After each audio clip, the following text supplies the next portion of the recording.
నమస్కారం. ఇవాళ మరొక కథతో మీ ముందుకు వస్తున్నాను. ఇది కేవలం కల్పితం. దయచేసి ఎవరి మనోభావాలను నొప్పించే ఉద్దేశం రచయిత్రికి లేదు అని మనవి చేసుకుంటున్నాను. కథ పేరు అడ్డం తిరిగిన కథ. వద్దురా వద్దురా అని చిలక్కి చెప్పినట్లు చెప్పాను. విన్నావా? ఆదర్శం ఆవకాయ అని గొప్పలు పోయావు. ఇప్పుడు ఏడిస్తే నేనేం చేయను? ఆగ్రహంగా అన్నాడు సాయి. ఒరే, స్నేహితుడు కష్టాల్లో ఉంటే బయటపడే దారి చూపించకుండా నిష్ఠూరాలు ఆడుతున్నావు. ఇది నీకు న్యాయంగా ఉందిట్రా? ఏడుపొక్కటే తక్కువ హరికి. పద్మవ్యూహంలో అభిమన్యుడిలా ఉంది నీ పరిస్థితి. ఏం సలహా చెప్పను? చిక్కుముడి పడిపోయింది అని జాలిపడ్డాడు సాయి. మరెలా? ఏం చెయ్యను? దీనంగా ప్రశ్నించాడు హరి. ఆ లాయరు ఏమంటాడో? ఏమీ అనడం లేదు. ఇలాంటి కేసు డీల్ చేయటం పాపం ఆయనకి ఇదే మొదట. తెగమొక పడుతున్నాడు. ఏంటో నీ కర్మ, ఊబిలో పడ్డట్టు అయిపోయిందిరా నీ పని అన్నాడు సాయి. కళ్ళు తుడుచుకున్నాడు హరి. అలా ఢీలా పడకురా. ఇలాంటి సమయంలోనే ధైర్యంగా ఉండాలి. పొద్దుపోయింది, పద ఇంటికి వెళదాం అన్నాడు స్నేహితుడి భుజం తడుతూ. నువ్వు వెళ్ళు, నేను కాసేపు ఆగి వెళతాను. ఇంటికి వెళ్ళి మాత్రం ఏం సుఖం అంటూ చేతుల్లో మొహం దాచుకున్నాడు హరి. నిజమే పాపం. ఇంటికి వెళ్ళిన దగ్గర నుంచి అదోగోల. విచిత్రం ఏమిటి అంటే ఎవరిని తప్పు పట్టేట్టు లేదు. సమస్య చూడబోతే గంభీరమైంది. తల్లిదండ్రులకు ఒక్కడే సంతానం హరి. తండ్రి కామేశ్వరరావు, తల్లి చారుమతి. వనస్థలిపురంలో సొంత ఫ్లాట్లో ఉండేవాళ్ళు. హరి ఆఫీసు హైటెక్ సిటీలో. అంత దూరం రోజు వచ్చి వెళ్ళాలంటే కష్టం అవుతుందని ఆఫీసుకు దగ్గరే ఇల్లు అద్దెకి తీసుకున్నాడు. ఏడాది కిందట కామేశ్వరరావు హఠాత్తుగా గుండెపోటు వచ్చి పోయాడు. చారుమతి ఒంటరిదైపోయింది. కొడుకు దగ్గరికి వెళ్ళడం ఆవిడకి ఇష్టం లేదు. టీవీ సీరియళ్లలో అత్తాకోడళ్ళ బద్ధవైరం లేకపోయినా అత్తాకోడళ్ళ మధ్య సఖ్యత కూడా లేదు. కాబట్టి కోడలు బలవంత పెట్టలేదు. వీలున్నప్పుడు వచ్చి ఆవిడ్ని చూసిపోతూ ఉండేవాళ్ళు. చారుమతి భర్తను కోల్పోయిన నెల రోజులకే అదే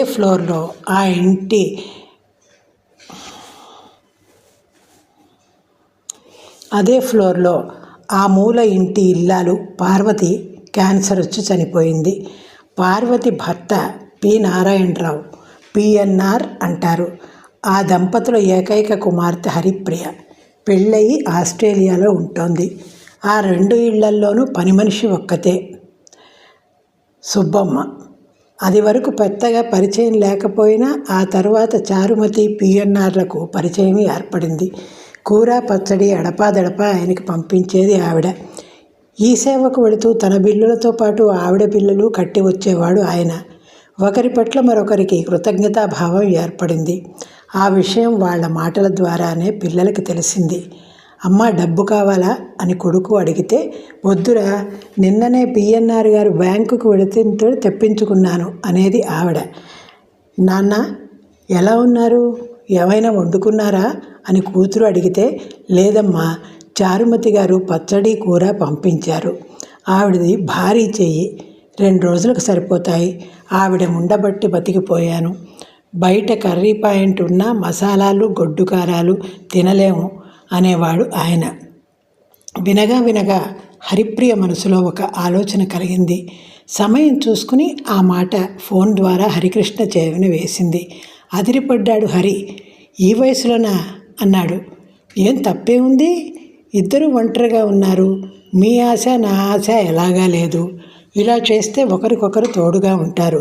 వాళ్ళిద్దరికీ పరస్పరం మంచి అభిప్రాయం ఉంది అంది హరిప్రియ. హరికృష్ణకి అయోమయంగా అనిపించింది. ప్రాణ స్నేహితుడు సాయికి చెప్పాడు. అతను చీవాట్లు పెట్టాడు.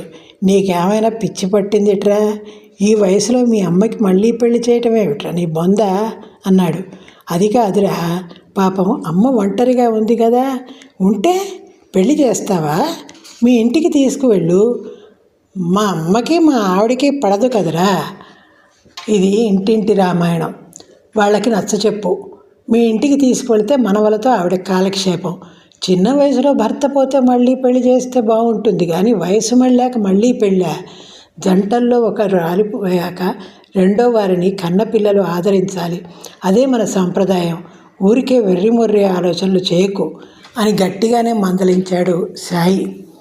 మళ్ళీ హరిప్రియ ఫోన్ చేస్తే ఆ మాటే చెప్పాడు. అవన్నీ బూజు పట్టిన భావాలు. మాకు తెలిసిన ఒక అమెరికన్ జంట ఉన్నారు, జాన్, మార్తా. పాపం వాళ్ళకి మన వాళ్ళలాగానే జరిగింది. ఆయనకి 78, ఆవిడకి 72. 2 ఏళ్ల కిందట ఇద్దరూ మళ్ళీ పెళ్లి చేసుకున్నారు. చిలకా గోరింకల్లా ఉన్నారు. ఇది మన విషయం. ఏ దారిన పోయేదానయ్యను సలహా అడగటం అనవసరం. మా ఆయన, మీ ఆవిడ సరేనంటే చాలు. మా ఆయన చాలా సంతోషంగా ఒప్పుకున్నారు. మీ ఆవిడతో మాట్లాడండి. ఆవిడ సరే అంటే అప్పుడు ముందుకు సాగుదాం. అసలు ఇంతకీ వాళ్ళిద్దరూ ఒప్పుకోవాలిగా అంది హరిప్రియ ఆవేశంగా. హరి విషయాన్ని తన భార్య పూజ చెవిలో వేశాడు. ఆమె చాలా సంతోషించింది. ఇప్పుడు వద్దన్నా భవిష్యత్తులో అత్తగారు తనింటికి వచ్చేస్తుందేమో అని తెగ టెన్షను. ఆవిడకి పెళ్లి చేసి ఓ అయ్య చేతుల్లో పెట్టేస్తే నిశ్చింతగా ఉండొచ్చు అనుకుంది. అలాగే చేద్దాం.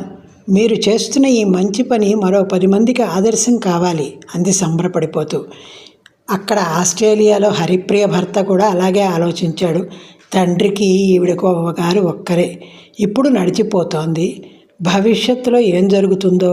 చీటికి మాటికి ఈ శాల్తీ ఇండియా పరిగెట్టినా కష్టమే, ఆయన్ని తీసుకొస్తానన్నా కష్టమే. కాబట్టి ఇలా చేస్తే తల మీద బరువు దించుకుంటున్నట్లు ఉంటుంది అనుకున్నాడు. పైకి మాత్రం పాపం మామయ్య గారికో తోడు కావాలి. ఈ ఆలోచన భేషుగ్గా ఉంది అన్నాడు. హరిప్రియ, హరికృష్ణ మంచి సమయం చూసుకుని విషయాన్ని అసలు వాళ్ళ చెవిలో వేశారు. నిర్ఘాంతపోయారు వాళ్ళిద్దరూ. తర్వాత నిదానంగా ఆలోచించారు. చారుమతి జీవితం అంతా రొటీన్గా సాగిపోయింది. అలా సాగుతూ ఉండగానే హఠాత్తుగా తల్లకిందులైపోయింది పరిస్థితి. కామేశ్వరరావు సగటు భర్త. భార్య మీద ప్రేమ లేదు, అలా అని కోపము లేదు. ఉన్నావా తిన్నావా అని ఏనాడు అడిగిన పాపాన పోలేదు. ఆయన పోయాక పిఎన్ఆర్ గారు చూపిస్తున్న గౌరవం, అభిమానం, పొగడ్తలు ఆవిడికి నచ్చాయి. కొడుకు మళ్ళీ పెళ్ళి అనేసరికి గతుక్కుమన్న తర్వాత బాగానే ఉంది అనిపించింది. పోయిన కన్ను పోనే పోయింది, ఉన్న కన్ను రామబాణం అన్నట్టు ఆయన ఎలాగూ పోయారు. ఈయన్ని వివాహం చేసుకుంటే శేష జీవితం ఆనందంగా గడుస్తుందేమో అని ఆశ కలిగింది. అటు పిఎన్ఆర్ విషయానికి వస్తే పార్వతి మొదటి నుంచి అనారోగ్యం మనిషి. ఈడుపు కాళ్ళు ఏడు మోహన్ నీకెక్కడ దాపరించాయిరా నిర్భాగ్య దామోదర అని సామెత చెప్పినట్టు కాళ్ళు ఈడ్చుకుంటూ ఉండేది. చివర్లో క్యాన్సరు. ఆవిడ ఆయన కూడా నరకం అనుభవించారు. తర్వాత చారుమతితో పరిచయం, ఆవిడ వంట, నలగని చీర కట్టుకుని టీవీగా ఉండటం పిఎన్ఆర్కు నచ్చాయి. కూతురు ఆ మాట చెప్పగానే తెల్లబోయినా నిదానంగా ఆలోచిస్తే అదేదో బాగానే ఉందనిపించింది. మారుతున్న కాలంతో పాటు మారిన వాళ్ళు సుఖపడతారు అనిపించింది. మొత్తానికి ఇద్దరూ సరే అన్నారు. పార్వతి సంవత్సరీకం అయిపోయాక వాళ్ళిద్దరికీ వివాహం జరిపించారు. పిల్లలు దగ్గర వాళ్ళంతా వచ్చి అభినందించారు. పెళ్ళయ్యాక మిగిలిన పనులన్నీ చక్కబెట్టి వెళ్ళిపోయారు ఆస్ట్రేలియా పిల్లలు. ఊళ్ళోని కొడుకు కోడలు కూడా వాళ్ళ ఇంటికి వెళ్ళిపోయారు. కొత్త జంట 2 నెలలు ఆనందంగా గడిపింది. ఆ తర్వాత నుంచి గొడవలు ప్రారంభమయ్యాయి. పెళ్ళయ్యాక పిఎన్ఆర్ అసలు రూపం బయటపడింది. భయంకరమైన తిండి ఆవా. ఎంతసేపు చారు పప్పుచారు పెడతావా, చారు చేగోడీలు చేస్తావా అని పిక్కు తింటాడు. ఓ అచ్చటా లేదు, ముచ్చటా లేదు. దానికి తోడు బద్ధకం. కూర్చున్న చోటు నుంచి కదలడు. అన్నీ అందించాలి.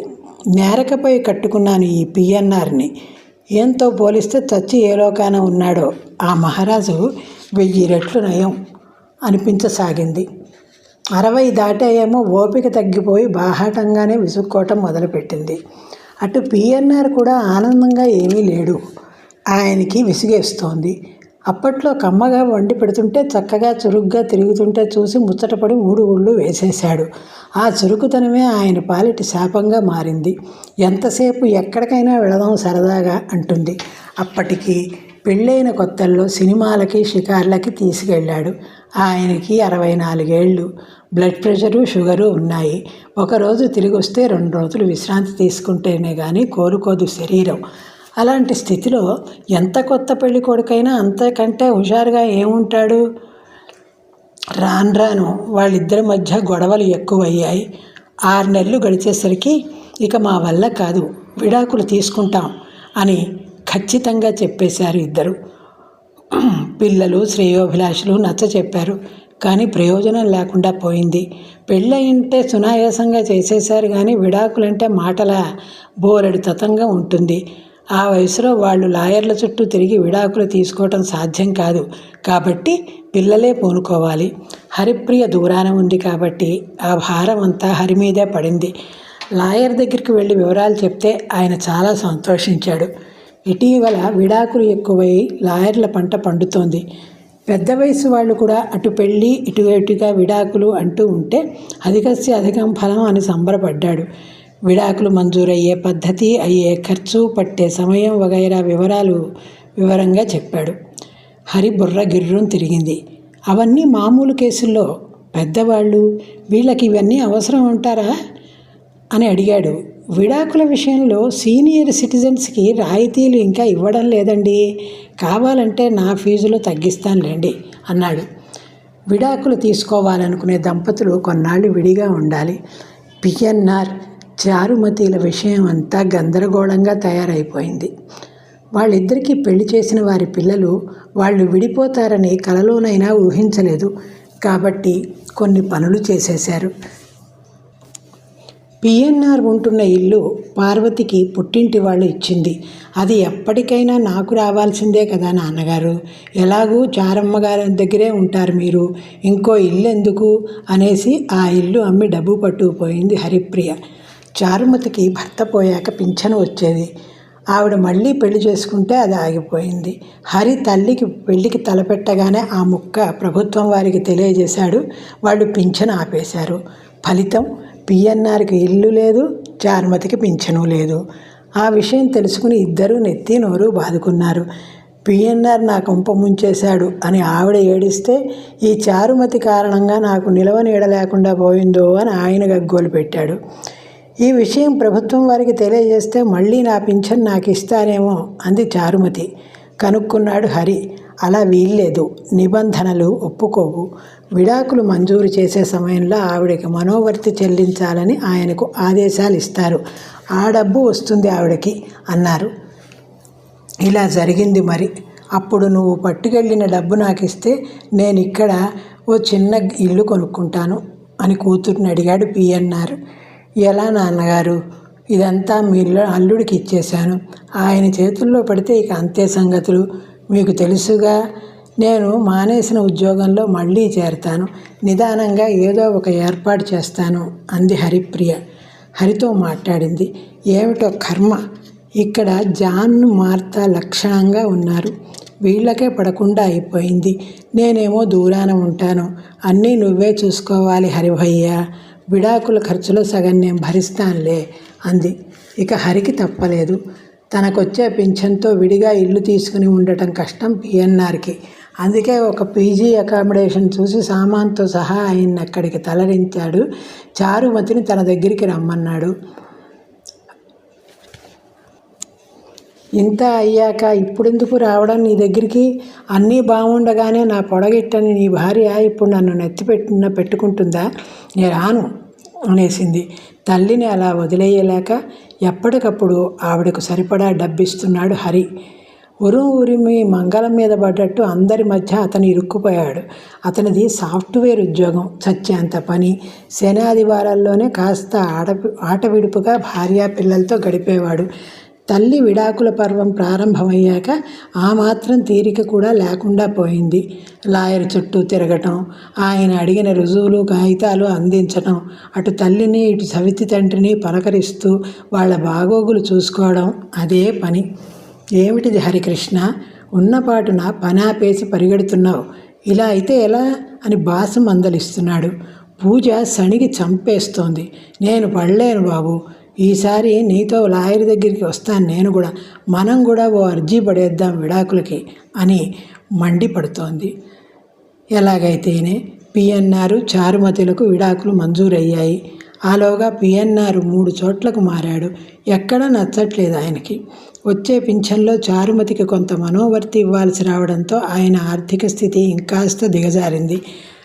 ఆ సమయంలోనే పిఎన్ఆర్ తమ్ముడు అమెరికా వెళ్ళిపోయాడు. ఆయనకి ఊరు చివరన ఒక ఇల్లు ఉంది. దాని చుట్టూ వనంలా మొక్కలు చెట్లు. అద్దెకిచ్చినా ఎవరూ రావడం లేదు. అందుకని అన్నగారిని అక్కడికి వెళ్ళి ఉండమన్నాడు.